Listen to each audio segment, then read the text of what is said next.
Nuk e shoh faktin që ju keni ardhur këtu për të ndjekur rrugën tuaj, për të bërë më i mirë,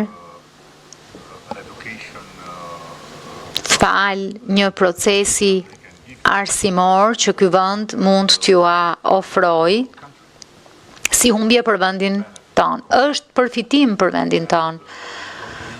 Ne nuk jetojmë më në një kohë kur gjërat janë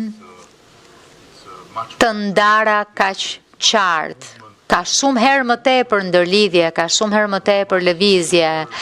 Dhe kjo është një lëvizje që është shumë herë më e dukshme edhe brenda vendeve të mëdha, edhe brenda Britanisë ka qytete të vogla, ish qendra industriale apo prodhimi që praktikisht janë braktisur nga të rinj, të cilët kërkojnë të vinë në Londër, të vinë tani, të marrin gjithçka tani, pra është ambicie. Sigurisht, nuk ka një çelës magjik për ta kthyer mbrapsht situatën, e nuk ka një shkop magjik për ta bërë Shqipërinë një vend ku mund të gjesh të njëjtat mundësi që gjen në Londër, në Berlin, në Paris apo diku tjetër. Është proces, është një trajektore që e kanë përshkuar shumë vende, na duhet edhe ne ta përshkojmë. Dhe sigurisht, përmirësohemi, ka më shumë njerëz që kthehen sot se sa 5 vjet më parë. Po sërish, ka më shumë edhe njerëz që largohen se sa ata që kthehen, edhe kjo është e vërtet. Në këtë kuptim, besoj që duhet vazhdojmë të bëjmë atë që po bëjmë, të përmirësojmë cilësinë e jetës në vend.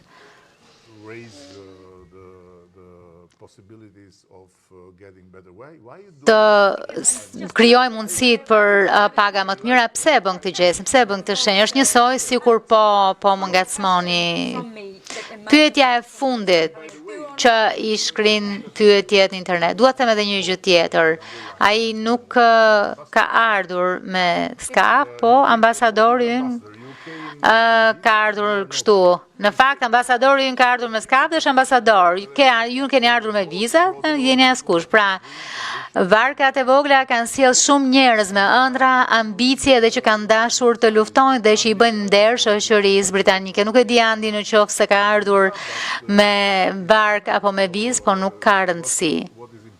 Ajo çfarë ka rëndësi është që të paktën komuniteti ynë i shqiptarëve këtu po jep mjaftueshëm Britanisë që politikanët britanik që etiketojnë shqiptarët ta mbyllin gojën, ta mbyllin atë dreq goje, e të mos i përmendin shqiptarët për asgjë përveç se për gjëra shumë të mira, sepse shqiptarët po japin energji, po ofrojnë shërbime, po punojnë fort, janë krenar që janë pjesë e këtij komuniteti të madh, njerëzit të kësaj shoqërie të larmishme, kështu që kushdo që i prek duhet ta mbyll atë dreq goje. Përveç me jesë duhet të them diçka, po s'po i prek.